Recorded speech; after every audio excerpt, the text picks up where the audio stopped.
ఓం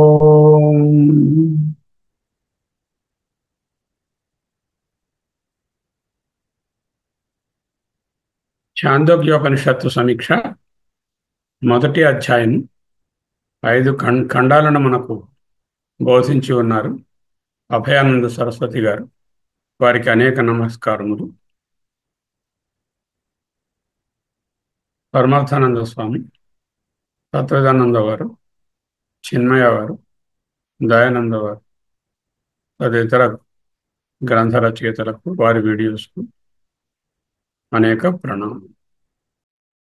మొదటి అధ్యాయం మొదటి అధ్యాయంలో 5 ఖండాలు బోధించారు. 3 ఖండాలను మనము సమీక్ష చేసుకున్నాము. ఈనాడు 4, 5 ఖండాలను సమీక్ష చేసుకుంటాం. 3వ ఖండాన్ని ఒక్కసారి మళ్ళీ జ్ఞాపకం తెచ్చుకుని అప్పుడు 4వ ఖండంలోకి. 3వ ఖండం కూడా ఉద్గీత ఉపాసన. ఇక్కడ అధిదైవము అధ్యాత్మము 2 రకాలుగా వస్తుంది.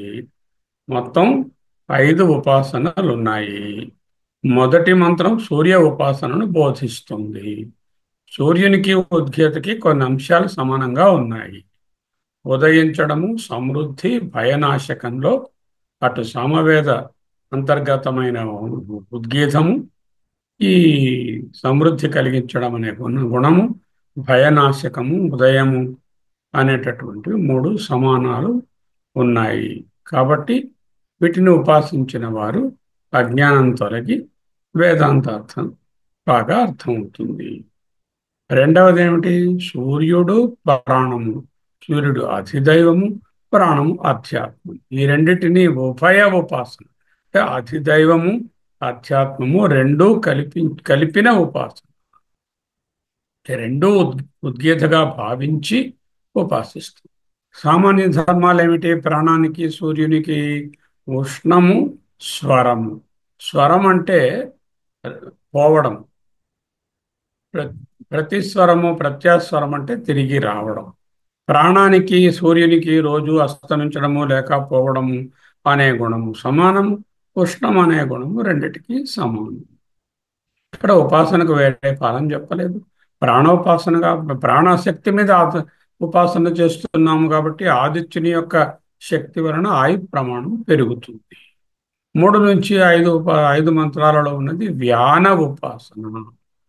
ప్రాగ్గమన వాయువు అంటే బయటకు వచ్చే వాయువును నిశ్వాసమని, అధోగమన వాయువు లోనకు పోయేదానిని ఉచ్ఛ్వాసమని, నిశ్వాసాన్ని ప్రాణమని, ఉచ్ఛ్వాసాన్ని అపానమని చెప్తారు. ఈ రెండిటికి మధ్యన ఉండేటటువంటిది అంటే ఆ మధ్యలో ఉన్న చిన్న గ్యాప్ కుంభకమని చెప్పకూడదు. ఈ రెండిటికి మధ్యలో ఉన్నది వ్యానము. వ్యానం అంటే సర్క్యులేషన్, అంటే టిష్యూ రెస్పిరేషన్కి, లంగ్ రెస్పిరేషన్కి మధ్యన ఎంటర్పోజ్ అయినటువంటి వ్యాన శక్తియే ఉపాసిస్తాం. వ్యాన శక్తి ఎందుకు పనికి వస్తుంది? ముఖ్యంగా వాక్కుకి యాన్ అన్యాని వీర్యవంతాని కర్మాణి, ఏవేవి వీర్యవంతమైన బలంతో చేయవలసిన పనులు ఉంటాయో అవన్నీ చక్కగా చేస్తాడు. అంటే బలం చాలా బాగుంటుంది. వీర్యవత్వం. 6, 7 మంత్రాలలో ఉద్గీత అక్షరం మీద ఉపాసించండి, ఆవు మా మీద కాదు. ఉద్గీతం అనే దాంట్లో ఏమిటేంటున్నాయి? ఉత్, గీ, థం అనే 3 అక్షరాలు. ఉత్ అనేది ప్రాణము, సువర్లోకము, ఆదిత్యుడు, దీనికి ఆధారం సామవేదం. గీ గీ అనే దానికి వాక్కు, భువర్లోకము, వాయువు, యజుర్వేదం. థం అనే దానికి అన్నం, భూలోకం, అగ్ని, ఋగ్వేదం. ఈ విధంగా చేస్తే వాళ్ళకి ఏమిటవుతుంది? వాళ్ళ దేవతల యొక్క దీవెనలు కలుగుతాయి అని చెప్పి 8 నుంచి 12 వరకు కామ పూర్తి ఉపాసన. ఇంతవరకు ఉద్గీత ఉపాసనలే గాని ఇది ఒక్కటి ఉద్గీతం మీద ఉపాసన కాదు. కామపూర్తి ఉపాసనలో 9 అంశాలు ఉంటాయి. ఒకటి సామము, గానం చేయబోయే మంత్రము. రెండవది స్తోమము, ఈ మంత్రం వెనకాలన్న ఇతర మంత్రాలు. ఇవి ఆడ్ నెంబర్లో 5, 11, 13, 21 అలా ఉంటాయి. రుంగ్ మంత్రం ప్రతిదానికి ఒక రుక్ మంత్రం ఉంటుంది. అంటే సామము, స్తోమము, రుంగ్ మంత్రము, తరువాత ఋషి, ఛందస్సు, దేవత. ఆరై దిక్, ఆ దేవత ఉండేటటువంటి దిక్. ఆ తర్వాత ఆత్మానం అంటే ఉపాసన చేసే వ్యక్తి.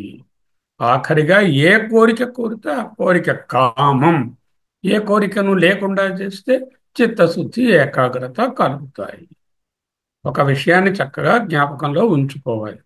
ఉపాసనలు అనగానే ఉపాసకుడు, ఉపాస్య దేవత లేక మంత్రము లేక ఆలంబనము, ఉపాసన, మూడు ఉంటాయి. ఇది లేనిదే ఉపాసన సాధ్యపడదు. అంటే ద్వైభావము, ప్లొరాలిటీ ఉన్నట్టే. ఇక్కడ ఏకత్వం ఎందుకు బోధించలేదు? నేహనానాస్తి కించన అనే జ్ఞానం సంబంధమైన విషయము కాదు. కర్మల యందు, ఉపాసనల యందు ద్వైభావమే ఉంటుంది. ఇక ప్రతి కర్మలో నేను ఫలానా ఫలానా అడ్రస్ అంతా చెప్పి గోత్రనామాలు చెప్పుకొని నేను ఫలానా విఘ్నేశ్వర పూజ కరిష్యామి, చేస్తున్నాను అంటూ చెప్పుకుంటాం. అంటే పూజ అన్నది పూజింపబడే విఘ్నేశ్వరుడు, పూజ అనేటటువంటి విఘ్నేశ్వర పూజ పూజించే నేను. అలాగే ఉపాసనకు చేస్తున్న ఉపాసకుడు, ఉపాస్యమైనటువంటి ఉద్గీతము, దాని యొక్క పద్ధతి ఏదైతే ఉందో ఆ ఉపాసన అనేటటువంటి మూడు ఉంటాయి. అంచేత ఇక్కడ ఏకత్వం అనేటటువంటి ప్రశ్న లేదు. అయితే చిత్తశుద్ధి ద్వారా ఏకత్వం వేయడానికి దారి తీస్తాయి. సో ఇక్కడతో మూడవ ఖండము దాని బ్రీఫింగ్ అయింది. ఇప్పుడు నాలుగవ ఖండము, చతుర్థ ఖండం. చతుర్థ ఖండంలో అమృత, అభయ, గుణ, విశిష్ట, ఓంకార ఉపాసన లేక స్వర ఉపాసన.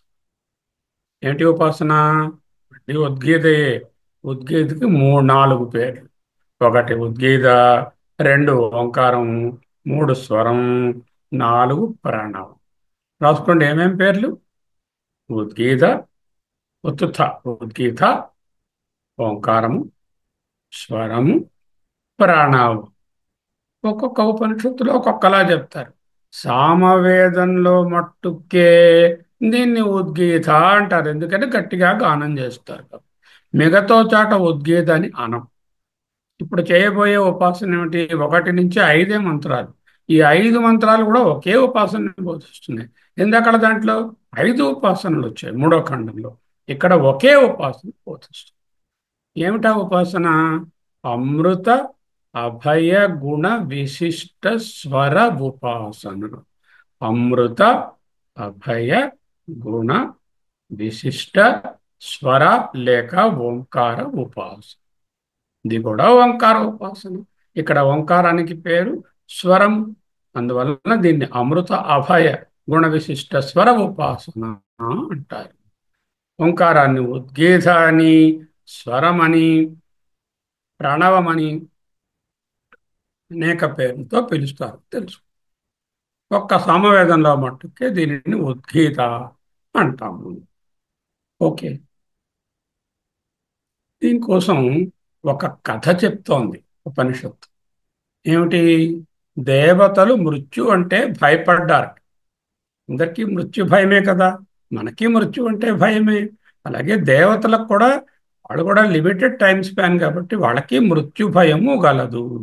ఆ మృత్యు భయంతో వాళ్ళు ఒక విధమైనటువంటి ఆ, మృత్యువు నుంచి ఎస్కేప్ అవడానికి ఏమిటి మార్గము అంటూ వాళ్ళు ఆలోచించారు. వాళ్ళు అనేక కర్మలు చేశారు, అనేకమైనటువంటి ఉపాసనలు చేశారు, కానీ మృత్యు భయము పోలేదు వాళ్ళకి. ఆ మృత్యు భయం పోవడానికి ఏం చెయ్యాలి అంటూ చతుర్థ ఖండం ఎలా ఆరంభమవుతుంది? ఓం ఇత్యేతత్ అక్షరం ఉద్గీతం ఉపాసీత. ఓమితి శుద్ధి ఉద్గాయతి తస్యోపవ్యాఖ్యానం. అది మొదటి మంత్రం. ఓమిత్యేతదక్షరముద్గీతం ఉపాసీత, ఓమితి హుయ్ ఉద్గాయతి తస్యోపవ్యాఖ్యానం. ఓం అనే అక్షరాన్ని ఉపాసించండి. దాని పేరు ఉద్గీతము. ఇందుకు గట్టిగా గానం చేస్తారు కాబట్టి ఉద్గానము, ఉద్గీత. ఈ అక్షరం యొక్క ఉపవ్యాఖ్యానం అంటే వివరణ ఎలా చెయ్యాలి ఈ ఉపాసన అనే దాన్ని చెప్పబోతున్నాము అంటూ ఇంట్రడ్యూస్ చేశారు. అంతే. దేవావై మృత్యోర్భిభ్యత. దేవవై నిశ్చయంగా, దేవాహ దేవతలు, మృత్యోహ్ మృత్యువు వలన, బిభ్యత భయము చెందిరి. దేవతలు అంతమొందించేటటువంటి మృత్యువు వలన భయపడిన వారయ్యారు. అయిపోయి వాళ్ళు ఏం చేశారు? వాళ్ళు భయం వచ్చింది. మరి ఏం చేయాలి? భయాన్ని నివారణ చేసుకోవాలి. దేవతలు మృత్యు వలన భయపడ్డారంటే మృత్యు భయము సకలమైనటువంటి ప్రొజెక్షన్స్ లోనూ ఉంటుంది. ఆ ప్రొజెక్షన్ భూలోకం అవ్వచ్చు, లేకపోతే స్వర్గలోకం కూడా అవ్వచ్చు, దేవతాలోకాలు కూడా అవ్వచ్చు. మృత్యు భయాన్ని తొలగించుకోవడానికి వాళ్ళు వేదాల యొక్క రక్షణను కోరారు. 3 వేదాలు అంటే ఏమిటి? చక్కగా వేదగానము, ఉద్గానము, ఇంకా వేద మంత్రాలు అన్నీ చక్కగా మనము ఉద్గానం చేసుకుందాము. అంతే, లేకపోతే మిగతా వేదాలన్నింటినీ కూడా వేద మంత్రాలు నేర్చుకుందాము. వేదాలు మనకు మృత్యు భయాన్ని తొలగిస్తాయి అని అనుకుని వేదాలను ఆశ్రయించారు.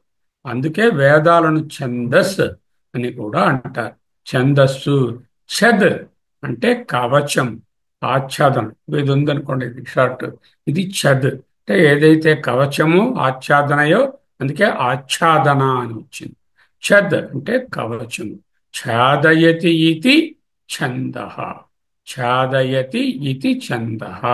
ఏదైతే ఆ కవచంలా పనిచేస్తుందో, ఏదైతే మనకు ఆచ్ఛాదన కలిగిస్తుందో అది ఛందము. ఛందాంసి యస్య పర్ణాని యస్సంవేద సవేదవిత్ అన్నారు. ఊర్ధ్వమూలం అధశాఖం అశ్వత్థం ప్రాహురవ్యయం. ఛందాంసి యస్య పర్ణాని. ఈ ఛందములే, దీని యొక్క ఆకులు, ఆ చెట్టు యొక్క ఆకులు రక్షణనిచ్చేవి. చెట్టుని ఎవరు రక్షిస్తున్నారు? ఆకులే రక్షిస్తున్నాయి. ఆకులు ఫోటోసింథసిస్ చేసి ఫుడ్ పెట్టకపోతే చెట్టు వాడి చచ్చిపోతుంది వారం రోజులు. చేత రక్షించేది ఆకుల చెట్టుకి ఎలాగో ఈ సంసార వృక్షమునకు ఈ ఛందములే చక్కని రక్షణ. అది శంకరాచార్యుల వారు ఏం చెప్పారంటే 2 రకాలుగా రక్షిస్తాయ్యా ఈ వేదాలు ఎవరినైనా. ఒకటి, 2 రకాలుగా పఠిస్తారు.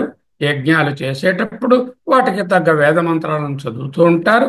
అలా వేద మంత్రాలను పఠించడం వలన వాళ్ళకు ఐహికంగా ప్రత్యేకమైన లాభమే కాకుండా పుణ్యం కూడా కలుగుతుంది, ఈశ్వర అనుగ్రహం కలుగుతుంది. అందువలన రక్షణ ఏర్పడుతుంది. ఇది ఒక పద్ధతి. రెండోది ఏంటంటే, పెద్ద పెద్ద యజ్ఞాలు చేసేటప్పుడు మధ్యలో కొంత ఖాళీ సమయం ఉంటుంది. ఆ ఖాళీ సమయంలో ఫర్ ఎగ్జాంపుల్ 11 సార్లు రుద్రాభిషేకం చేయాలి.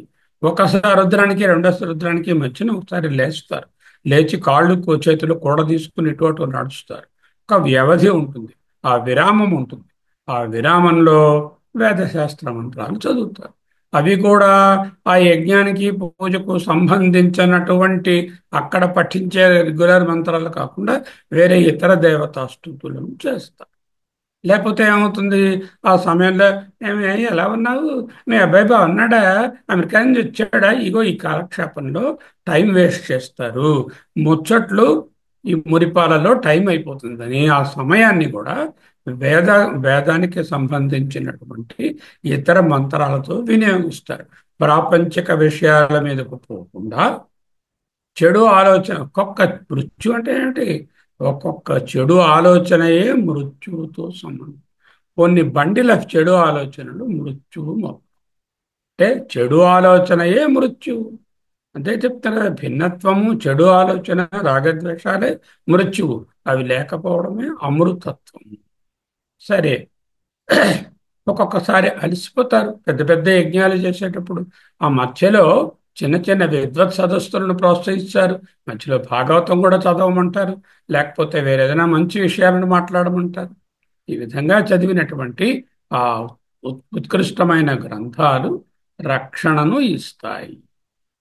ఇది శంకరాచార్యులు చెప్పినటువంటి వివరణ ఎలా రక్షణ ఇస్తాయి అనేది.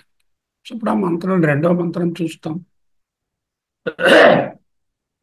త్రైం విద్యాం ప్రవిశం స్తే ఛందోభిరాచ్ఛాదయన్ యదేభిరాచ్ఛాదయన్ తచ్ఛందసాం ఛందస్త్వం తై విద్యాం ప్రావిశంతే. వారు ఎవరు ఎవరు భయపడ్డారు? దేవతలే ప్రవేశించారు. ఎక్కడ? వేద విద్యలో ప్రవేశించారు. వేద మంత్రాలనే కప్పుకున్నారు. అంటే ఏమిటనమాట? వేద మంత్రాలతో కావలసినటువంటి పఠనం చేశారు, వీటిని ఆచ్ఛాదించుకున్నారు. కాబట్టి ఈ మంత్రాలకు ఛందస్సులు కప్పివేయునవి. ఛందస్త్వం యదేభిర్ ఆచ్ఛాదయం ఆచ్ఛాదయం తచ్చందసాం ఛందస్వం. కప్పుతున్నాయి కాబట్టి ఛందస్సులు అని రెండవ మంత్రం రాశారు. తాన్ ఉ తత్ర మృత్యుర్యథా మత్స్యముదకే పరిపశ్యేదేవం పర్యపశ్యత్ అంటూ ఆ రెండవ మంత్రంలో ఇంకొక భాగం. ఏమిటి? ఒక చిన్న ఉదాహరణ ఇస్తుంది, అందమైనటువంటి ఉదాహరణ. ఏమిటా ఉదాహరణ? ఒక పెద్ద సరస్సు ఉంది, కొలను, చెరువు. ఆ చెరువులోనేమో చేపలు ఉన్నాయి. కానీ ఆ చెరువు చాలా లోతు తక్కువగా, షాలోగా ఉంది. ఇందుకు సమ్మర్ వచ్చేసింది, నీళ్లు ఎండిపోయాయి. ఆ పైనుంచే ఆ చేపలు స్వచ్ఛమైన వాటర్లోంచి కనిపిస్తున్నాయి. ఓ చేపలు పట్టే ఆయన వచ్చాడు. ఆ చెరువులో ఉన్న చేప ఎక్కడుందో తీయడం. మామూలుగా అయితే పెద్ద లోతుగా ఉన్న నీళ్ళలో ఎక్కడో చేపలు తిరుగుతుంటాయి. వాటిని గాలం వేసో వల వేసో పట్టుకోవాలి. ఇక్కడ చాలా తక్కువ నీళ్లు ఉన్నాయి, అంచేత గట్టిగా చేయి పెట్టేలా తీస్తే కూడా చేతితో వచ్చేస్తాయి, అంత ఈజీగా దొరుకుతున్నాయి అని మృత్యుదేవత ఆ విధంగా ఆ చేపలను పట్టేసింది. చేపలను పడితే ఏంటవుతాయి? అవి బయటకు వస్తే చచ్చిపోతాయి. ఎందుకంటే లోపల నీటిలోనే ఉండగలవు, భూమి మీద ఉండలేవు, కాబట్టి చచ్చిపోతాయి. ఇక్కడ ఈ ఉదాహరణ మనకెలా అప్లై అవుతుంది? ఆ దేవతలే చేపలు. ఆ లోతు లేనటువంటి ఆ తటాకము చెరువు ఏది ఉందో అదే కర్మలు. ఆ జాలరి ఆయన ఎవరొచ్చి పట్టుకుపోతున్నారో అదే మృత్యుదేవ. అంటే కర్మలు అనేటటువంటి చిన్న షాలోగా ఉన్న తటాకములో ఉన్న వారికి రక్షణ లేదు. కర్మలు రక్షణను ఇయ్యవు. దే వోంట్ గివ్ అబ్సల్యూట్ ఆత్యంతిక ముక్తి.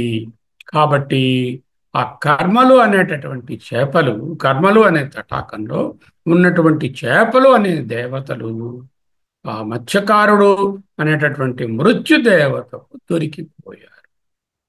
ఇది చూసారా? అదే ఉపనిషత్తు చక్కగా తాన్ ఊ తత్ర మృత్యుర్ యథా మత్స్యం ఉదకే పరిపశ్యేదేవం పరిపశ్యత్. ఎట్లా అయితే చేపలు పట్టే మత్స్యకారుడు నీటిలో ఉండే చేపలను స్పష్టంగా తెలుసుకొని కొంచెం చెయ్యే పెట్టిలా తీసేసి పట్టుకుపోతున్నాడో, మృత్యువు కూడా కర్మల యందు ఉన్నటువంటి దేవతలను స్పష్టంగా కనుగొన్నారు. స్పష్టంగా కనుగొంటే మరి పట్టుకు తీసుకుపోతాడు, చూసిస్తున్నాడు మరి మృత్యుదేవత మీద నుంచి ఆ మత్స్యకారుడిలాగా. అప్పుడు వాళ్ళు ఏం చేశారు? మూడవ మంత్రంలో రుచి సామ్ని యజుషి. రుచి ఋగ్వేదము, సామ్ని సమవేదమునందు, యజుషి యజుర్వేదమునందు, అన్ని సప్తమిలో. తే ను విదిత్వోర్ధ్వ రుచసామ్ను యజుస్వరమేవ ప్రావిశన్. వాళ్ళు ఏం చేశారు?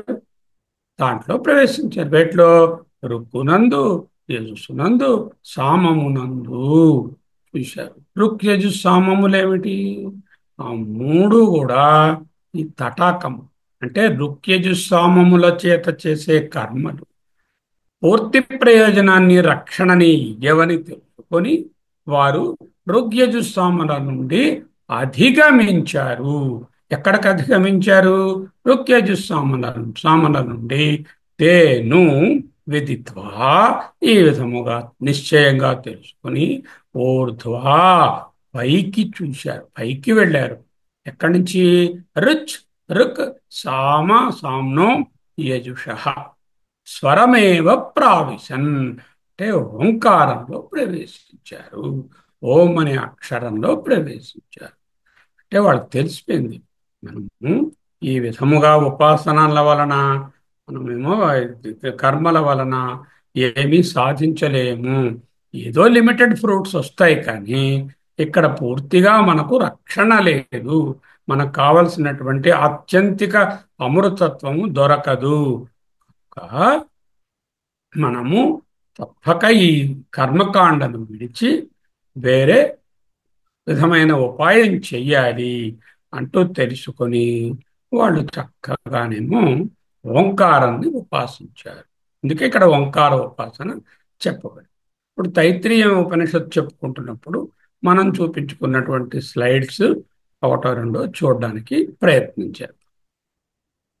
సంసార బంధము, సంసార బంధముల వలన కర్మఫల భోగము, కామ్యకర్మలు, నిషిద్ధ కర్మలు, ఎడతెగని కోరికలు, వీటి వలన అపూర్ణత్వము, అజ్ఞానము, మనోవిక్షేపము, మనోనిగ్రహము. మనోనిగ్రహము విరజస్తమకం తంస్కం శుద్ధసత్వం పూర్ణం. ఓకే, పూర్ణత్వం. ఆప్తకామస్థితి, నైష్కర్మ్య సిద్ధి, కర్మఫల నాశనము, పునరావృత్తి లేని స్థితి. ఓకే, అదే చెప్తుంది భగవద్గీత 4:2:42.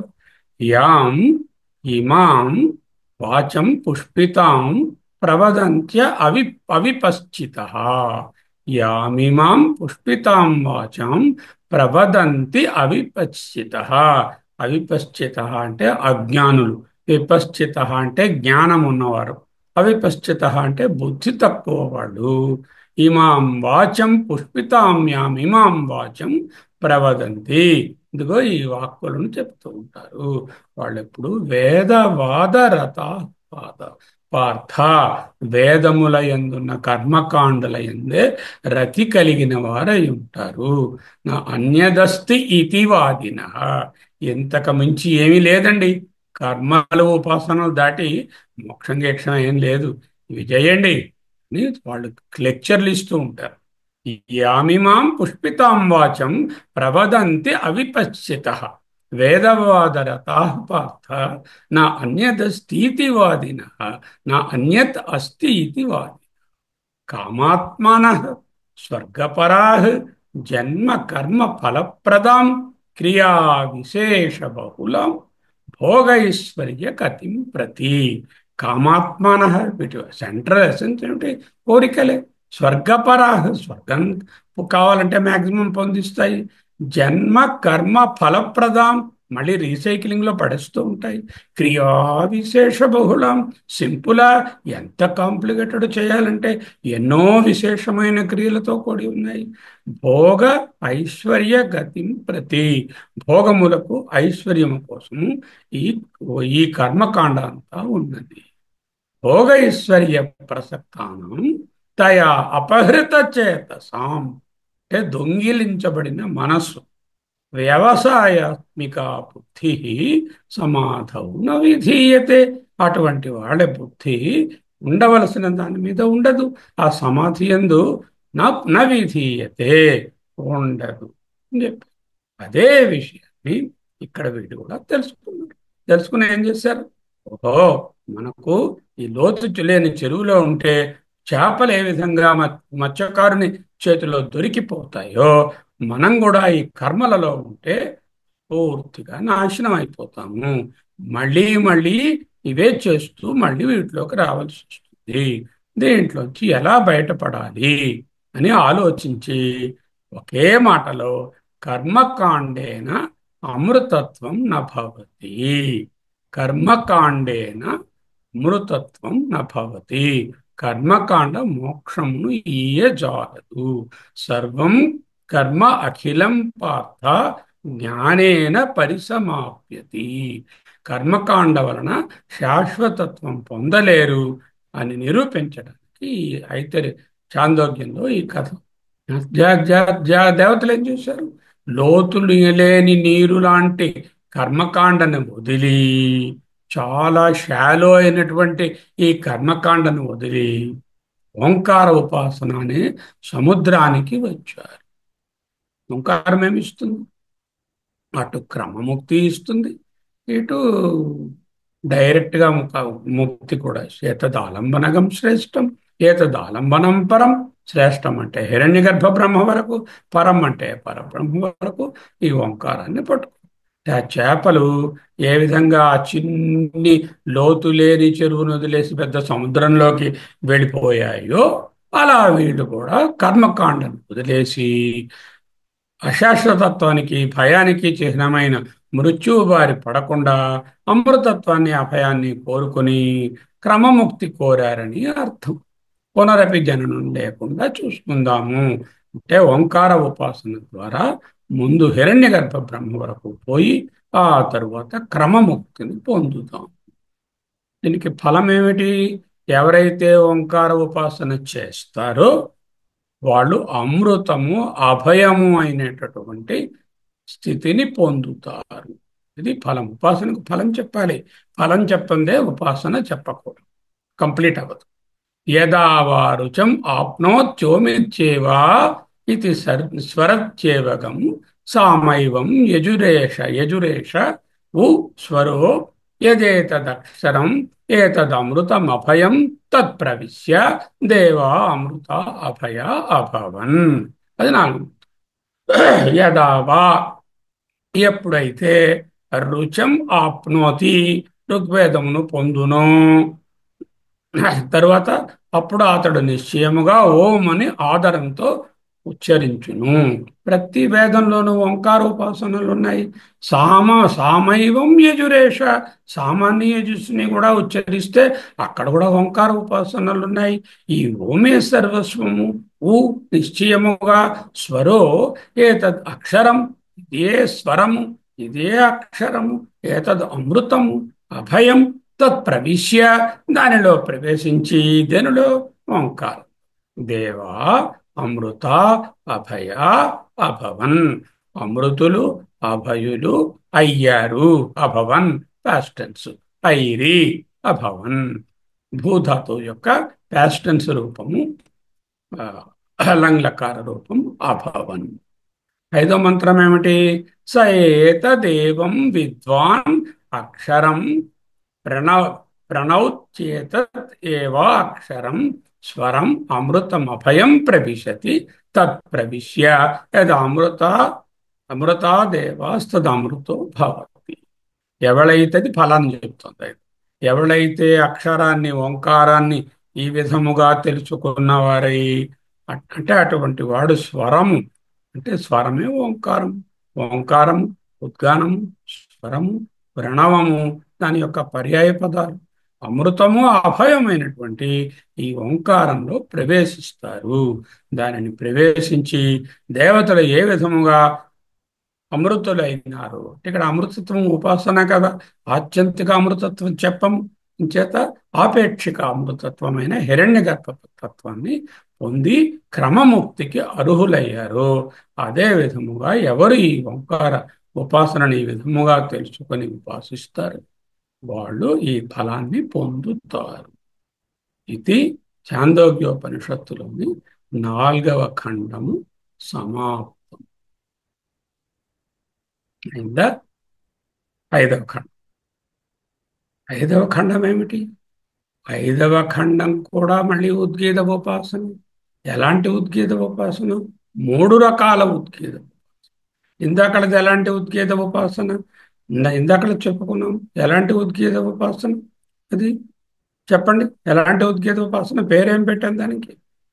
అమృత అభయ గుణ విశిష్ట ఓంకార ఉపాసన లేదా స్వర ఉపాసన. అమృత అభయ గుణ విశిష్ట ఓంకార లేక స్వర ఉపాసన. కటే ఉపాసన అంటే ఏంటనమాట? ఈ ఓంకారమే మమ్మలను రక్షించేటటువంటి మంత్రము.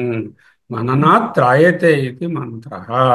ఈ ఓంకారం ద్వారా కర్మకాండకు మేము స్వస్తి చెప్పి మేము ఈ ఉపాసన ద్వారా ఆపేక్షిక అమృతత్వమైన ఆ హిరణ్యగర్భ బ్రహ్మతత్వాన్ని పొందుతాము అని వాళ్ళు ఉపాసించారు. ఇక్కడికి వచ్చేసరికల్లా ఏమిటేంటున్నాయి? ఇక్కడ 3 ఉపాసనలు ఉన్నాయి. ఏమిటా 3 ఉపాసనలు?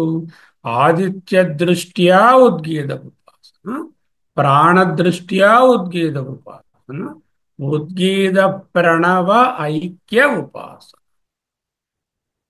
ఆదిత్య దృష్టితో ఉద్గీతాన్ని ఉపాసించడం.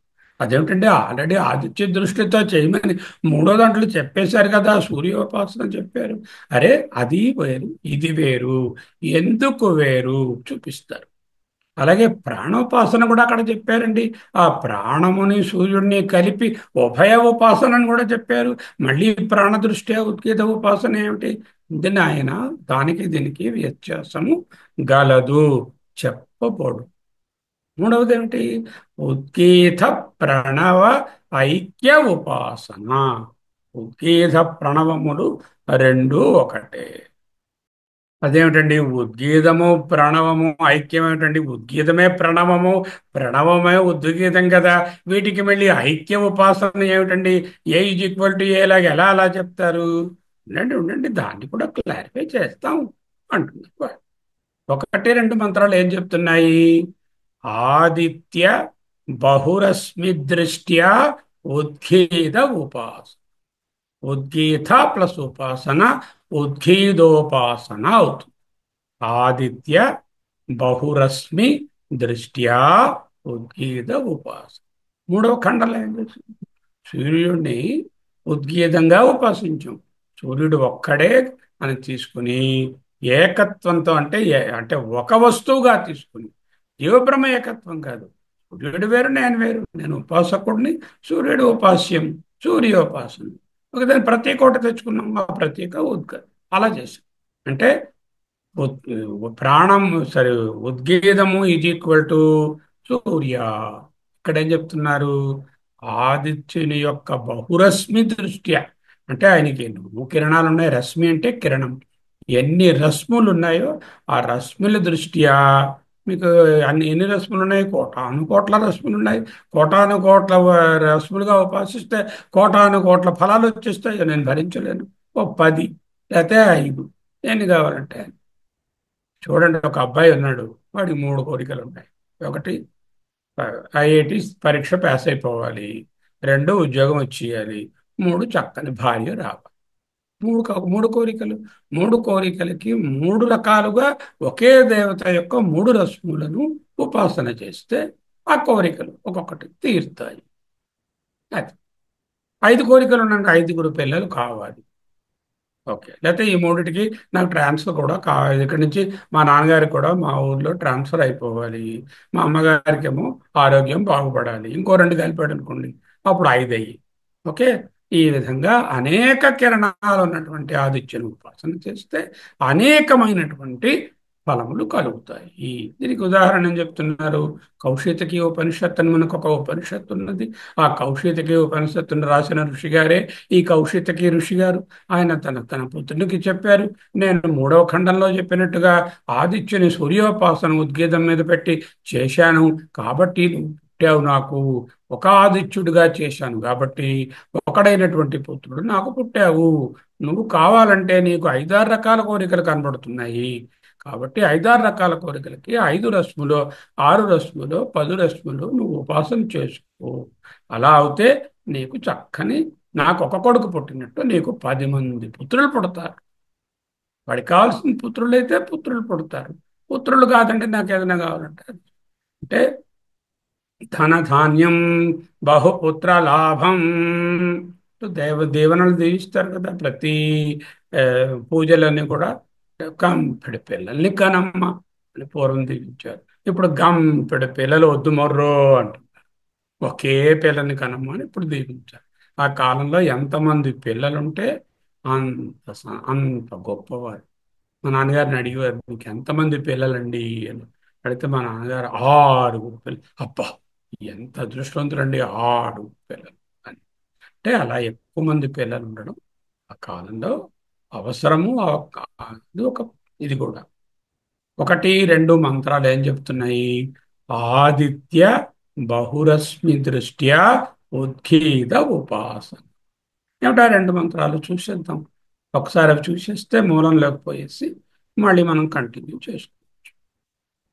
ఉద్గీతాన్ని ప్రాణంగాను ఆదిత్యునిగా ఉపాసించాలి అని చెప్పి ఆ ఉద్గీతాన్నే మళ్ళీ ఉల్లేఖిస్తూ ప్రణవానికి ఉద్గీతతో అభేదాన్ని మూడవ ఉపాసనగా ప్రతిపాదించారు.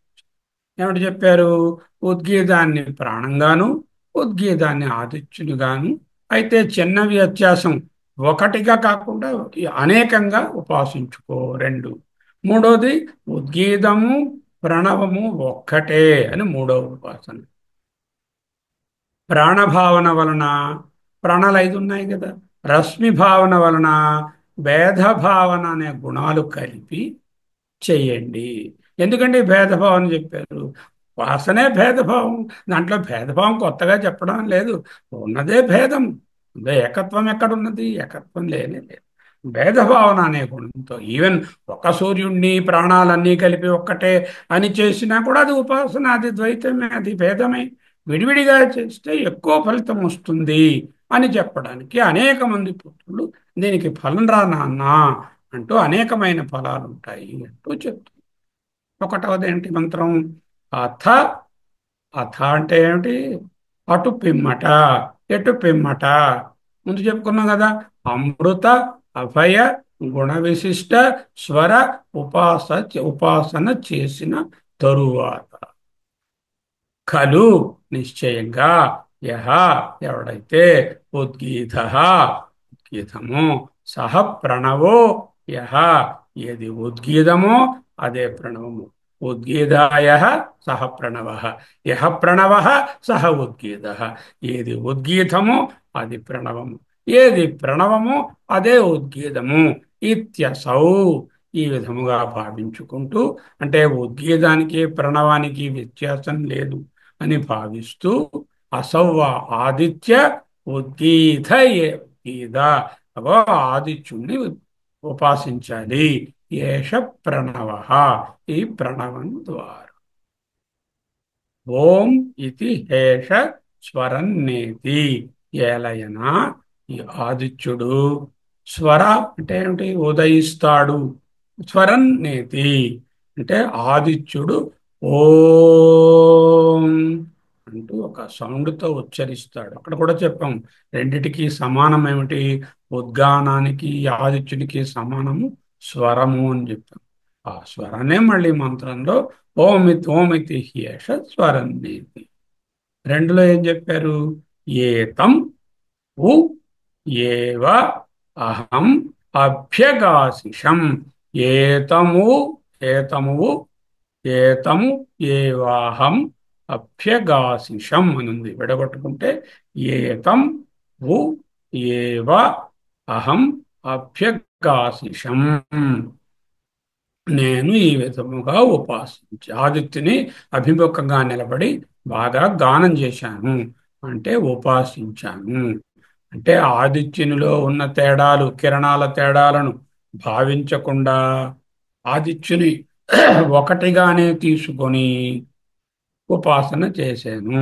తస్మాన్ ఆ కారణము వలన మమ నాకు, త్వం నీవు, ఏకః అసి. తస్మాన్ మమ త్వమేకో అసీతి, నీవు ఒక్కడివి పుట్టావు ఇది అని హా నిశ్చయంగా కౌశీతకి, కౌశీతక ఋషి గారు పుత్రం పుత్రునికి ఉవాచ ఉక్తవాన్ చెప్పారు. చెప్పి స్త్వం నీవు రశ్మీన్ అంటే రశ్ములను ఉపాసించవయ్యా. త్వం పర్యావర్తయాత్ అంటే నువ్వు విడివిడిగా రశ్ములనన్నిటినీ రశ్మీన్ ఆదిత్యుని భేదేన కిరణములనే భేదంతో త్వం పర్యావర్తయాత్ అంటే పర్యావర్తయ అంటే త్వం నీవు ఈ విధముగా భిన్నముగా పర్యావర్తము చేయుము అంటే ఉపాసించుము. చేస్తే ఏంటవుతుంది? బహవోవైతే భవిష్యంతి ఇది అధిదైవతం. బహవో వై నిశ్చయంగా తే నీకు బహవో బహుపుత్ర లాభం భవిష్యంతి అంటూ ఒక ఫ్యూచర్ టెన్స్ లో చెప్పారు. లిట్ల కారంలో భవిష్యంతి ఇది ఇది ఇది అధిదైవతం. ఇది అధిదైవత ఉపాసన. మూడు ఉన్నాయి కదా. మొదటిది అధిదైవతము అంటే సూర్యుడు, రెండవది ప్రాణము, అధ్యాత్మము, మూడోది ఉద్గీతము, ఓంకారము ఒక్కటే అని ఉపాసించడం. మూడు. మొదటి దాంట్లో ఏం చెప్పారు కౌశిక ఋషి? నాయనా, నేను ఆదిత్యుని ఉపాసించి తిని ఉపాసించుట వలన నాకు నువ్వు కలిగావు. ఒకే తత్వంగా ఉపాసించాను కాబట్టి ఒకడవి కలిగావు.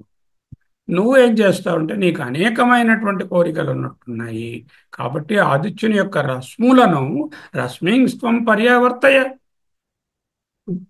పర్యావర్తయాత్ బహవో వైతే భవిష్యంతి ఇది. నీకు బహుపుత్ర లాభం, అనేకమైన ఫలాలు వస్తాయి అంటూ అధిదయత ఉపాసన తండ్రి గారు విధించారు. మూడవ మంత్రం ఏమిటి? అథ, అటు తరువాత అంటే అధిదైవం అయిన తరువాత అధ్యాత్మం అంటే వ్యష్టికి సంబంధించినటువంటి ఏవాయం ముఖ్య ప్రాణ తం ఉద్గీతం ఉపాసీత ఓమితి ఏష స్వరన్నేతి. ఈసారి ఉద్గీతము ప్రాణము ఒకటే అని ఉపాసించు అంటూ చెప్తుంది.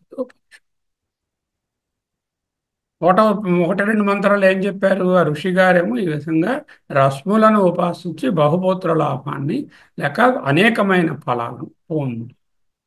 మూడు నాలుగు ఏం చెప్పారు? పంచవృత్తి రూప ప్రాణ దృష్ట్యా ఉద్గీత ఉపాసన. ఇందక్కడ దానికి ఏమిటి పేరండి? ఉద్గీత ప్రణవ ఐక్య ఉపాసన. అది ఆఖరిదండి. అది ఆఖరిదండి. ఆదిత్య బహురశ్మి దృష్ట్యా ఉద్గీత ఉపాసన. ఒకటి రెండు మంత్రాలు ఇప్పుడు చదివానుగా మంత్రాలు. ఆదిత్య బహురశ్మి దృష్ట్యా, అనేక రశ్ములనే దృష్టితో ఉద్గీతం మీద ఆదిత్యుడిని ఉపాసించడం. ప్రత్యేకించి ఓంకారం. ఉపాస్య దైవం ఏది? ఆదిత్యుడు. ఓంకారాన్ని ఉపయోగించుకుని ఆదిత్యుడనే అధిదైవాన్ని బహురశ్మి రూపంగా ఉపాసించు అని చెప్పారు ఒకటి రెండు మంత్రాలు. ఇప్పుడేమిటి? పంచవృత్తి రూప ప్రాణ దృష్ట్యా ఉద్గీత ఉపాసన. ఇది ఉద్గీత ఉపాసనే. పంచవృత్తి రూప ప్రాణ దృష్ట్యా. పంచ ఎందుకు వచ్చాయి? ప్రాణాలు 5 రకాలు. ప్రాణము, శ్వాసక్రియ, ప్రాణంలో మళ్ళీ శ్వాసము, నిశ్వాసము, ఉచ్ఛ్వసనము అంటే బయటకే వెలువడడాన్ని ప్రాణం అంటారు, లోపలికి పీల్చుకోవడాన్ని అపానం అంటారు. తరువాత మధ్యలో ఉన్నటువంటి వ్యానం ఉన్నది, సమానం ఉన్నది. సమానం అంటే శరీరంలో ఇవన్నీ కరెక్ట్గా మెటబాలిక్ ఈక్విలిబ్రియం అంటామే, అది సమానం. ఉదానం అంటే మనకు తెలుసు, నెర్వస్ యాక్టివిటీ అంటే nervous activity, equilibrium, metabolic equilibrium, circulatory activity, respiratory activity, digestive activity, ఇవన్నిటినీ పంచరూపములుగా ఉపాసించమంటున్నారు. పంచవృత్తి రూప ప్రాణ దృష్ట్యా ఉద్గీత ఉపాసన. ఇదేమిటి? ఆధ్యాత్మమా అధిదైవమా? ఆధ్యాత్మ ఉపాసన. ఎందుకు? ప్రాణం ఇంట్లో మన శరీరంలో ఉంది కాబట్టి. ఆదిత్య ఉపాసనలాగా ఇది కూడా. ముందు ఖండంలో చెప్పారు ఆదిత్య ఉపాసన, ముందు ఖండంలో ప్రాణోపాసన చెప్పారు. అక్కడ ప్రాణాన్ని ఒకటిగానే తీసుకున్నాము, ఇక్కడ ప్రాణాన్ని 5 భాగాలుగా చూస్తున్నాము. అనేక కిరణాలుగా ఉన్నటువంటి ఆదిత్య ఉపాసన 1 2 మంత్రాలలో చేసినట్లు ప్రాణాన్ని ఒకటిగా ఉపాసన చేయకుండా ఇక్కడ పంచ ప్రాణాలు విడివిడిగా ఉపాసన చేస్తారు. పంచవృత్తి రూప అన్నాము. వృత్తి అంటే మామూలుగా బుద్ధి వృత్తి లేక ఆలోచన సంకల్పం అని అర్థం. ఇక్కడ వృత్తి అంటే విధులు, ఫంక్షన్స్. అంటే 5 రకాల ఫంక్షన్స్ ప్రాణానికి ఉన్నాయి కదా. ఒక్కొక్క ప్రాణము నాలోనున్నటువంటి రెస్పిరేటరీ యాక్టివిటీ అంతా ఆ ఓంకారమే. ఓం. నాలోనున్నటువంటి డైజెస్టివ్ పవర్ అంత అపానం ప్రాణం కూడా ఓంకారమే. ఓం. నాలోనున్నటువంటి మెటబాలిక్ ఈక్విలిబ్రియం, సర్వము సమానంగా ఉండేటటువంటి శరీర ధర్మం కూడా ఆ ప్రాణశక్తియే, అది ఓంకారమే. ఓం. నాలోనున్నటువంటి నర్వస్ యాక్టివిటీ ఓంకారమే. అలాగే ప్రతి దాన్ని 5 విధాలుగా చేశారు. కౌశితకి ఏం చేశాడు ఆయన గారు? ఒక ఏక ప్రాణ ఉపాసన చేశాడు. అందువలన ఒక పుత్రుడు పుట్టాడు. ఈయన ఎలా చెప్తున్నారు కొడుక్కి? పంచవృత్తి రూప ప్రాణ దృష్ట్యా ఉద్గత ఉపాసన చేయవయ్యా, అనేక అనేక వృత్తులుగా చేస్తే నీకు అనేకమైనటువంటి ఫలములు కలుగుతాయి. ఇక్కడ అనేకం అంటే 500 చేయడానికి వీలు లేదు. ప్రాణంలో ఉన్నవి 5 భాగాలు కాబట్టి 5 భాగాలు. ఇంకా కాదనుకుంటే ఉప ప్రాణాలను కూడా అతను తెచ్చుకుని 5+5 10 కూడా చేసుకోవచ్చు. ఇక్కడ 5 చెప్పారు, 5కి ఇంకో 5 ఉప ప్రాణాలు ఏవో ఉన్నాయి, ఆ ఉప ప్రాణాలు కూడా పెట్టుకోవచ్చు. ఓకే. అథ ఆధ్యాత్మం. ఇప్పుడు శరీరానికి సంబంధించిన వ్యష్టి మీద ఉన్న ప్రాణము ఉపాసన.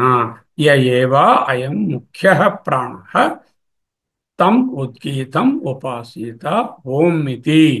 ఓం అంటూ ఉద్గీతాన్ని హి ఏష స్వరం నేతి. ఆధ్యాత్మము దేహేంద్రియ సంఘాతమునందరి ఉపాసన చెప్తున్నారు. ఈ ముఖంలో ఉండేటటువంటి గాలి ఏదితో ముఖ్య ప్రాణ అంటే ముఖమునందుండే ప్రాణమని చెప్పవచ్చు, ముఖ్యమైనటువంటి ప్రాణం అని చెప్పవచ్చు. దాన్ని ఉద్గీతంగా ఉపాసించు. ఏలనన ఈ ప్రాణము ఓం అని స్వరిస్తూ వెళుతున్నది. ఏష స్వరం నేతి.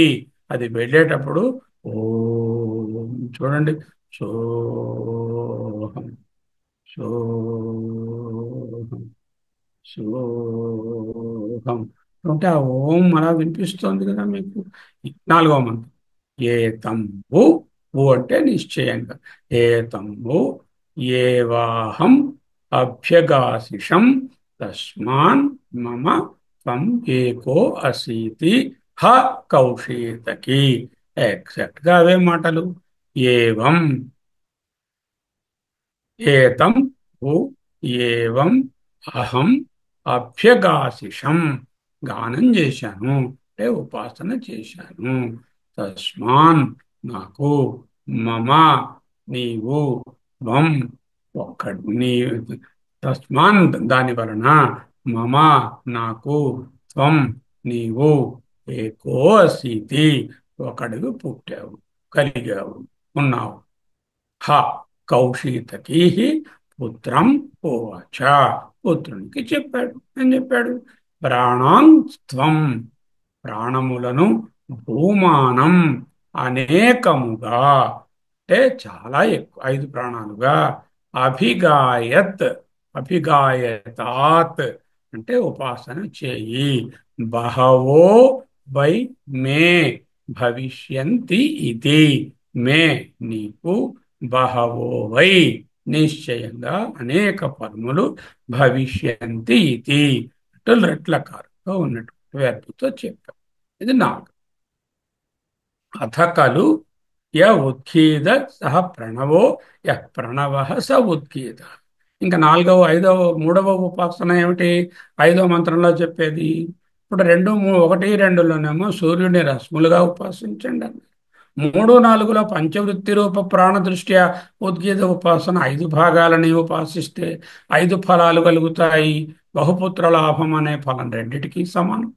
5వ మంత్రంలో ఉద్గీత ప్రణవ ఐక్య ఉపాసన. అదేమిటండి? ఉద్గీతం అంటేనే ప్రణవం అన్నారు. ఉద్గీతం అన్నా, ఓంకారం అన్నా, స్వరం అన్నా, ప్రణవం అన్నా ఒకటే అని చెప్పారండి. అయ్యా చెప్పాం విను.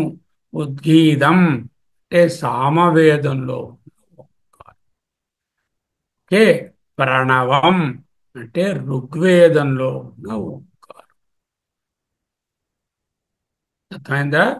ఉద్గీతమే ప్రణవము అంటే సామవేదంలోనున్న ఓంకారమే ఋగ్వేదంలో నుండేటటువంటి ఓంకారము అంటూ రెండిటినీ ఏకం చేసి చెయ్యవయ్యా.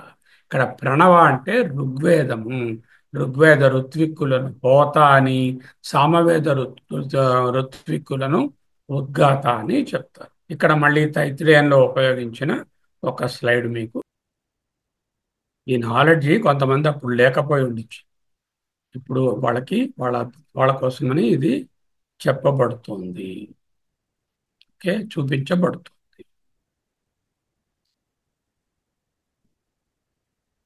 ఈ యజ్ఞంలో అమరిక ఎలా ఉంటుందో చూడండి. 4 విభాగాలు ఉన్నాయి. ఒకటి అధ్వర్యు, రెండవది ఉద్గాత, మూడవది హోత, నాలుగవది బ్రహ్మ. యజ్ఞం అమరిక. ఆ యజ్ఞ వేదికని ప్రాచీన వంశము అంటారు. అంటే the stage on which this is done, stage or place, ఆ ఎన్క్లోజర్ ని ప్రాచీన వంశం. ఆ యజమాని చేస్తున్న ఆయన పేరు యజమాని, సోమయాజి అని కూడా అంటారు. ఆయన భార్య పేరు అచ్చమ్మో బుచ్చమ్మో వెంకమ్మో, కానీ ఇక్కడ ఆమె పేరు సోమిదేవం. ఆయన పేరు వెంకట్రావు సుబ్బారావు, ఇక్కడ సోమయాజి సోమిదేవమ్మ. అంటే ఆ యాగాన్ని చేస్తున్న ఆయన సోమయాజి, ఆయన ధర్మపత్ని సోమిదేవ్. 16 మంది ప్రీస్ట్స్ ఉంటారు. వాళ్ళని ఋత్విక్కులు, అందరూ ఋత్విక్కులే. అంటే అధ్వర్యగణము, ఉద్గాతృగణము, హోతృగణము, బ్రహ్మగణం. అధ్వర్యుగణము యజుర్వేదానికి చెందిన వాళ్ళు. వీళ్ళు ముఖ్యంగా ఇది నడిపిస్తున్నారు. ఈ దీన్ని అధ్వర్యులు. వాళ్ళు ఎంతమంది ఉంటారు? ఒక మెయిన్ ప్రీస్టు, ముగ్గురు అసిస్టెంట్లు ఉంటారు. అంటే యజుర్వేదంలో అధ్వర్యు గణంలో ఒక అధ్వర్యుడు, ఆయనకు ముగ్గురు అసిస్టెంట్ ఉంటారు. ఆయన ఆయన యజుర్వేద మంత్రాలు చదువుతూ ఉంటే ఈ సామవేదం ఉద్గాతృగణం ఉద్గానం చేసేవాళ్ళు, వాళ్ళు మళ్ళీ నలుగురు ఉంటారు. ఒక ఆయన ఉద్గాత, దాని చుట్టూ ముగ్గురు అసిస్టెంట్, మొత్తం నలుగురు.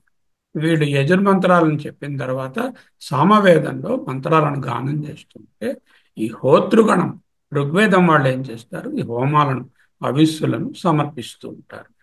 మళ్ళీ ఒక మెయిన్ ప్రీస్టు, ముగ్గురు అసిస్టెంట్స్. దీన్ని హోతృగణము, అధ్వర్యుగణము, యజుర్వేదము, ఉద్గాతృగణము, సామవేదము, హోతృగణము, ఋగ్వేదము. మరి బ్రహ్మగారి పని ఏమిటండి? బ్రహ్మ అంటే హిరణ్యగర్భ బ్రహ్మ, చతుర్ముఖ బ్రహ్మ కాదు. యజ్ఞంలో ఎవరైతే ఒక ఒక ఆయన వీటన్నిటినీ కోఆర్డినేటర్గా ఉండి, వీళ్ళు యజుర్వేద మంత్రాలు కరెక్ట్గా చదువుతున్నారా, ఆ మంత్రాన్ని చదివినప్పుడు కరెక్ట్గా ఈయన హోమగుండంలో హోమాన్ని, హవిస్సుని సమర్పిస్తున్నారా, వీటిని కరెక్ట్గా ఉద్గానం చేస్తున్నారా లేదా అనే వాటిని సూపర్వైజ్ చేసే ఆయన పేరు అథర్వవేద గణము లేక బ్రహ్మ గణము. వీళ్ళ ముగ్గురు వచ్చిన ఇంకా బ్రహ్మగారు రాలేదండి. ఆయన వచ్చిన తర్వాత స్టార్ట్. ఆయన ఏం చెప్తాడు? ఓం అని అనుమతి ఇస్తాడు. ఆ అనుమతి ఇచ్చిన తర్వాత 1, 2, 3 ఈ ముగ్గురు అసిస్టెంట్తో పాటు ఆయన యజుర్వేద అధ్వర్యు గణం గారేమో ఆయన యజుర్వేద మంత్రాన్ని చెప్పిన వెంటనే ఈయన ఓం అంటాడు. అంటే బాగా చెప్పారు, కరెక్ట్గా ఉంది, మీరు ఇప్పుడు హోమం చేయవచ్చు అంటూ ఋంగ్ మంత్రాలతో వీళ్ళు హోమం చేస్తారు. ఓం. మళ్ళా సామవేదం వాళ్ళ దగ్గరికి పెడుతుంది. వాళ్ళు అదే మంత్రాన్ని గానం చేస్తారు. ఓం. అక్కడికి ఒక హవిస్ అయింది. అలా రొటేట్ అవుతూ ఉంటాయి. ఇక్కడ యజ్ఞకొండము, అగ్ని, హవిస్సులు, చమస పాత్ర, శృక్కు, అర్ఘ్యము, చెరువు, పురోడాసు. అర్ఘ్యము అంటే నేయి. నేయి అంటే మామూలుగా మన నిప్పు మీద కాచింది కాదు. వెన్నని తీసుకెళ్ళి సూర్యరశ్మికి ఎక్స్పోజ్ చేస్తారు కంటిన్యూస్గా ఫ్యూ డేస్. అలా చేయగా చేయగా దానిలో ఉన్న తేమ ఎగిరిపోయిన తర్వాత ఏదైతే మిగులుతుందో దానిని ఘృతము అంటారు. ఆ ఘృతాన్ని వాడు మామూలుగా మనం పొయ్యి మీద నిప్పులో కాల్చే ఘృతము కాదు. చెరువు అంటే మామూలుగా అక్కడ చెరువు అంటే అక్కడ వండుతారు. అక్కడ గోధుమ పిండితే, మైదా పిండితే వాటితో చేసేది పూరోడాశము అనేవి యజ్ఞంలో సమర్పించేటటువంటి వస్తువు. ఇప్పుడు ఈ మంత్రం ఏం చెప్తోంది? ఈ హోతగారు పాడుతున్నటువంటి ఓంకారము, ఉద్గాతగారు పాడుతున్నటువంటి ఓంకారము ఒక్కటే అని చెప్తుంది. ఒకవేళ ఈయన సామగానంలో తప్పు చేస్తే ఈయన చేసినటువంటి దాని సరి. ఈ హోతగారు ఏదైనా తప్పుగా ఉచ్చరిస్తే ఈయన చేసినటువంటి పూజ, ఆ ఉద్గానము దానిని కరెక్ట్ చేస్తుంది. అంటే మ్యూచువలీ కాంప్లిమెంటరీ. అంటే ఆ ఋగ్వేదంలో ఉండేటటువంటి ఓంకారము, సామవేదంలో ఉండేటటువంటి ఉద్గీతము ఒక్కటే అనేటటువంటి భావంతో ఉపాసన చేయవయ్యా అంటూ చెప్తున్నారు. అథ ఖలు నాలుగవ మంత్రంలో రెండవ. అథ ఖలు య ఉద్గీత అంటే యహ ఉద్గీత సహ ప్రణవ. ఏది ఉద్గీతమో అది ఏ ఖలు నిశ్చయంగా ప్రణవ. యహ ప్రణవ సహ ఉద్గీత. ఏది ప్రణవము, ఏది ఓంకారము, అదే ఉద్గీతము. ఇది హోతృషద. ఇది హోతృషదనాత్. హోతృషదనాత్ హవా ఏ హవా హ ఏవ అపి దురుద్గీతం అనుంది. ఇది హోతృషదనాత్ హ ఏవ అపి దురుద్గీతం అనుసమాహరతీతి. అనుసమాహరతీతి. అనుసమాహరతీతి అంటే ఏంటనమాట? కరెక్ట్ చేస్తుంది. ఆ వైషమ్యాన్ని సమీకరణం చేస్తుంది. అంటే ఒకవేళ గాని స్తోత్రగణంలో ఉండేటటువంటి రుంమంత్రం తాలూకా వాళ్ళు ఓంకారాన్ని ఉచ్చరించినప్పుడు, లేకపోతే ఈ సామవేదంలో ఉండేవాళ్ళు ఉద్గీతను గానం చేస్తున్నప్పుడు ఏమైనా వైషమ్యాలు ఏర్పడితే ఆ వైషమ్యాలన్నీ కూడా సమాహరతీతి. సమాహరతి. హోత అనే అయినటువంటి ఋత్విక్, ఈయన దేనికి చెందిన ఆయన? ఈయన ఋగ్వేదానికి చెందిన ఆయన. హోతృషదనము అంటే ఆ స్థానాన్ని పేరు హోతృషదనం. హోతృషదనాత్ దాని నుండి చక్కగా అనుసరించబడినటువంటి హోత యొక్క కర్మ నుండి అని అర్థం. ఇది హోతృషదనాత్ అన్నారు. అంటే హోతృషదనము అంటే హోత యొక్క స్థానం. అక్కడి నుంచి కర్మ చేస్తున్నారు. ఆ చేస్తూ ఆయన గారేమో ఓంకారాన్ని ఉచ్చరించారు. తర్వాత కేవలం స్థానం నుండి ఫలం లభించదు. అక్కడ కర్మ చేయాలి, ఓంకారాన్ని ఉచ్చరించాలి. ఏమిటా ఫలము? ఒకవేళ కానీ దురుద్గీతం అంటే ఉద్గాత తాను చేసే ఉద్గాతమునందు ఏదైనా తప్పు చేస్తే, అంటే ఏంటనమాట? శరీరంలో ఏదైనా రోగాలు వస్తే మందిస్తే ఏ విధంగా శరీరంలో రోగాలు పోతాయో, అంటే ఈ ఉద్గాతకారు పాఠం చాలా కష్టం. ఎందుకంటే యజుర్వేదాన్ని పలకడమే కష్టం. సామవేదాన్ని గానం చేయడం, తప్పులు లేకుండా పలకడం చాలా కష్టం. ఆయన ఒకటో రెండో మిస్పెల్లింగ్ చేయవచ్చు. అటువంటప్పుడు ఒక దోషం ఏర్పడుతుంది. ఆ దోషం శరీరంలో ఉండే దోషం ఏ విధంగా అయితే మందుతో సరిపోతుందో, అక్కడ హోతగారు మళ్ళీ ఓంకారంతో ఆయన కూడా ఈ ఓంకారాన్ని ఉచ్చరిస్తూ ఆ ఉపాసనా కర్మను నడిపిస్తున్నారు కాబట్టి అంచేత ఈ రెండు క్యాన్సిల్ అయిపోతాయి. ధాతు వైషమ్య సమీకరణం అంటే ఏ విధముగా వైద్యం చేత ఏర్పడిన వైషమ్యం అంతా ఈ మందులతో ముగుస్తుందో, సరిపోతుందో, అదే విధంగా ఇక్కడ కూడా అంటూ చెప్తాం. సరే, ఇప్పుడు దీన్ని క్లోజ్ చేసేద్దాం. ఉద్గీత అంటే ఓంకారం, ప్రణవం అన్న ఓంకారం. ఇక్కడ ప్రణవ శబ్దం ఏమిటంటే ఋగ్వేదంలో హోతృగణం చేసేటటువంటి ఓంకారము. ఉద్గీత శబ్దం ఏంటంటే సామవేదంలో గానం చేయబడేటటువంటి ఉద్గాతృగణం యొక్క ఓంకారము లేక ఉద్గీతము. ఈ రెండు ఒక్కటే అని చేస్తే హోతా ఉద్గాతల యొక్క ఐక్య ఉపాసన అన్నమాట. అంటే ఇంతకలు ఏం చెప్పాము? దాని పేరు ఏం చెప్పాము? ఉద్గీత ప్రణవ ఐక్య ఉపాసన. అంటే ప్రణవ ప్రణవ ఐక్య ఉపాసన అని చెప్పింది. ప్రణవ ఏమిటండి? మొదటి ఉద్గీతం అనేది సమవేదము ఉద్గాత, రెండవది ఏమిటంటే హోత. హోత ఉద్గాతల యొక్క ఐక్య ఉపాసన యజ్ఞంలో ఒక భాగంగా చేస్తారు కాబట్టి ఈ ఉపాసన కర్మాంగ ఉపాసన. ఎందుకంటే ఆయన కర్మ చేయడానికి ముందు అక్కడ చూపించాను కదా, ఆ యజ్ఞం చేయడానికి ముందు ఈ ఓంకారాన్ని చేస్తున్నారు. ఇంచేత అందులో ఏమైనా దోషాలుంటే, కర్మంలో ఉండేటటువంటి దోషాలు, ఆ వేయడంలో ఉండే దోషాలు, ఉచ్చారణలో ఉండే దోషాలు క్యాన్సిల్ అవ్వడానికి ఈ విధంగా రెండు సెట్స్ ఆఫ్ పీపుల్ గానం చేస్తారు. రెండిటికి ఒక్కటే ఫలం. సామవేద ఋత్విక్కు తప్పుగా గానం చేసిన ఋగ్వేద సరే ఋగ్వేద ఋత్విక్కు సరిగ్గా చేస్తే ఆలోటు భక్తి. ఒకవేళ ఋగ్వేద ఋత్విక్ అయిన హోతృగణం తప్పుగా చేస్తే అసామవేదాయనం చేసినటువంటి గానంలో దాంతో సరిపడుతుంది. సమవేదంలో పొరపాట్లు దొర్లే అవకాశం ఎక్కువ. సమవేదాన్ని సప్త స్వరాలతో గానం చేయాలి కాబట్టి ఇంకా అందువలన సామవేద ఋత్విక్ గారు ఏం చేస్తారంటే సామవేద గానం చేసే ముందు ఉద్గీత ప్రణవ ఐక్య ఉపాసనను చేయాలి. విధిగా ఏం చేస్తారు? కర్మకాండ స్టార్ట్ అవడానికి ముందు సామవేద సామవేద గణం, ఉద్గాతృ గణం, ఋగ్వేదాన్ని చేసేటటువంటి ఇది హోతృ గణము కూర్చుని ఉద్గీత ప్రణవ ఐక్య ఉపాసన చేస్తారు. చేస్తే ఓ ఓంకారమా, మేము ఈ కర్మకాండ చేసేటప్పుడు అనేక మార్లు నిన్ను ఆవాహన చేస్తాము. ఇటు హోతృగణంగాను అటు ఉద్గాతృగణంగాను ఈ రెండిటిలో ఏవైనా దోషములు దొర్లవచ్చును, ఆ దోషములు పరిహరించును అంటూ ప్రార్థన చేసుకుని అప్పుడు ఇందాక నేను చూపించినట్టు ఆ అరేంజ్మెంట్లో కూర్చుని చేస్తారు. ఇది ఇక్కడ ఉన్నటువంటి చక్కటి రెండు ఖండములు. ఇంకా మీకేమైనా డౌట్స్ ఉంటే చక్కగా అడగవచ్చు.